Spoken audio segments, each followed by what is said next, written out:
Hi, I'm Cameron Wilson and welcome to the Foundation for Rural and Regional Renewal podcast, where we feature the projects that are breaking down isolation and improving life in rural Australia.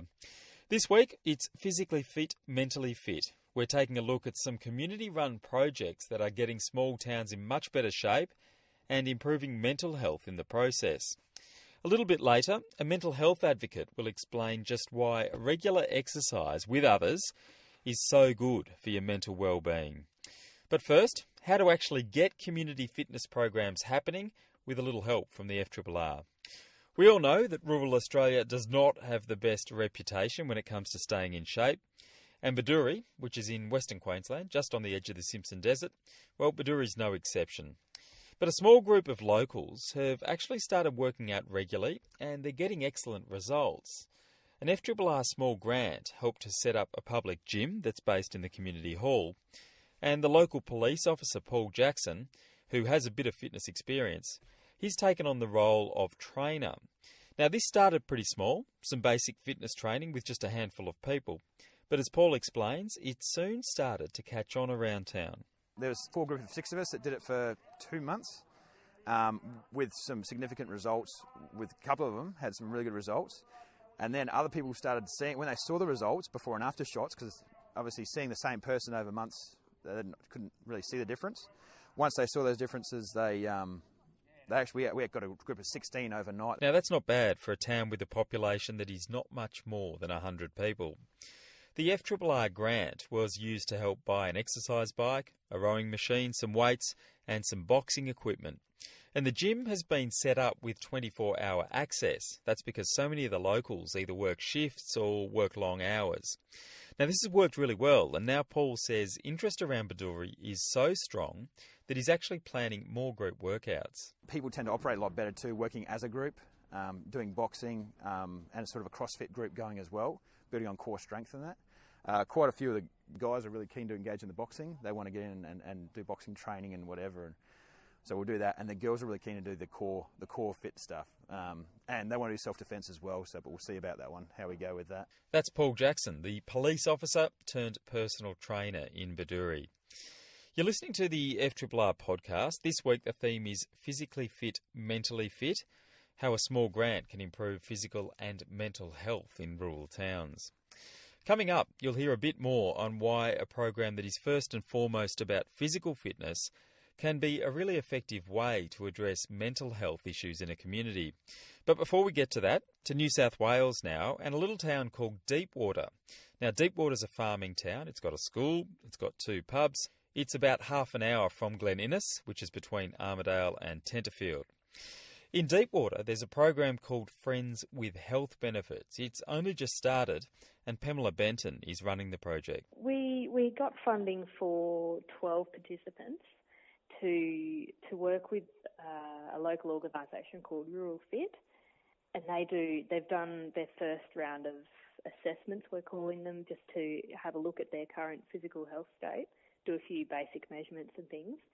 And for the 3 months following that, they'll work with Rural Fit remotely, so through phone calls and a little email chat group sort of thing that they have set up to improve on all of those things. So each of the participants has their own individual program that they're working on. And at the end of the 3 months, we'll all meet up again and do those same measurements again and just see how they've improved and see what things they'd like to work on from there. So what, you keep the motivation that comes from being part of a group and also from having a personal coach, but take out the necessity to travel that might be a deterrent for some people? Oh, absolutely. For a lot of people, the travel thing is a huge inconvenience.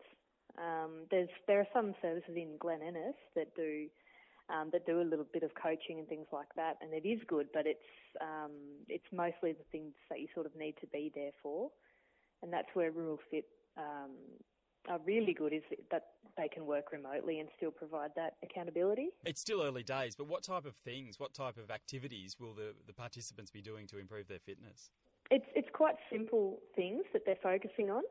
So Rural Fit just might be saying you need to go for a walk every day, or this much cardio, but it can be as simple as going for a walk or going for a ride on a horse or something like that. and really, really simple exercises that they are able to do at home, like it might be, load a few hay bales or something like that. Mm-hmm. Those sorts of simple. So who did you have in mind when you started putting this program together or trying to get it up and running? Who was your stereotypical participant, if you like? Our target audience was really farmers, but we did say we'd be happy to open it up to other people in the community. So pretty much it's the people in the rural area that would be able to benefit from that accountability. It's still very early in the project, but what are your hopes for it at this stage? I'm hoping that people are able to get those programs into place from Rural Fit that are easy to stick to. Use the services that Rural Fit provide them with, so for the accountability and to ask any questions while they're there for that 3-month period. And then I want them to be able to feel like they can be able to stick with that program after it ends. So stick with their fitness regime after the 3-month period ends, and just because they've seen benefits over the 3-month period. So so they're still motivated to keep going. Pamela Benton, the project manager for Friends with Health Benefits. Now that's a project that is primarily about improving physical health, but Pamela also told me that it's been created firmly with the view that physical and mental health are often complementary, and the participants, they have access to mental health services too. Mental health advocate Alison Fairleigh says they've got it exactly right in Deepwater, and she should know. Not only does she live with mental illness, but she also works in mental health support in drought-hit parts of rural Queensland. She's the area manager at the Mental Health Fellowship in North Queensland. Most GPs will say to you today that a daily walk, of 30 minutes is the equivalent of taking one antidepressant pill.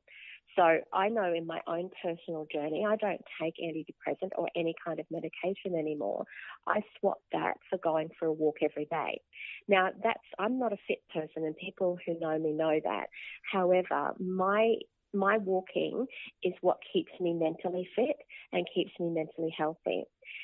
We have to, however, I see in rural areas, particularly amongst our men, that they think, well, I do physically hard work all day, I'm fit. But that's a completely, a wrong way of thinking. It's a wrong track to go down, because that's actually work. That's not getting away from work, having a break and giving your body and your mind the opportunity to do something that's different from your daily routine. And that's why physical activity is really important. When you're in your work where you see people dealing with the pressures of drought, how often is maintaining physical health one of the first things that actually goes? It's more often than not, it's the one thing that does go. We've just heard of a project that's trying to break down isolation and stop isolation being a deterrent to physical activity. If you can combine the two, physical exercise, improving your physical health, and being part of a community, even if that's in a virtual sense over the phone or on the internet, is that almost a double benefit? Oh, yeah, absolutely. If you can have that connection, so you know that A, you're accountable to somebody, B, somebody's actually checking in on you, you have almost got that online community as well. So it could be a phone call, it could be through a Skype session, it could be through a Facebook group where you're keeping each other on tabs of how you're going for the week. You've set goals. Have you achieved the goals? What have been the barriers to achieving those goals? And suddenly you've got people who've come together around a single point of interest. And through that, friendships develop. You start to see things in a new light. So one of the best things about meeting new people is we get to get outside our own mind frame. Often our mind frame can be very set, it can be very narrow, and it could have led to the reasons why we've developed, some poor habits in our life. Once we get encouraged by other people around us and see how they're, coping with difficulties in their life every day, it starts to encourage us to think outside the box and find new ways of doing things. And that's a really positive outcome. So would it be fair comment that in a time of drought when so much is out of a community or an individual's control, that maybe organising something like a community get-together or starting a fitness group or a community fitness program would be a really good thing for a community to do, that they can actually have some kind of control over. Absolutely. You know, one of the things that we say to people all the time, there's so much that is out of your control. What can you control? Let's focus on that.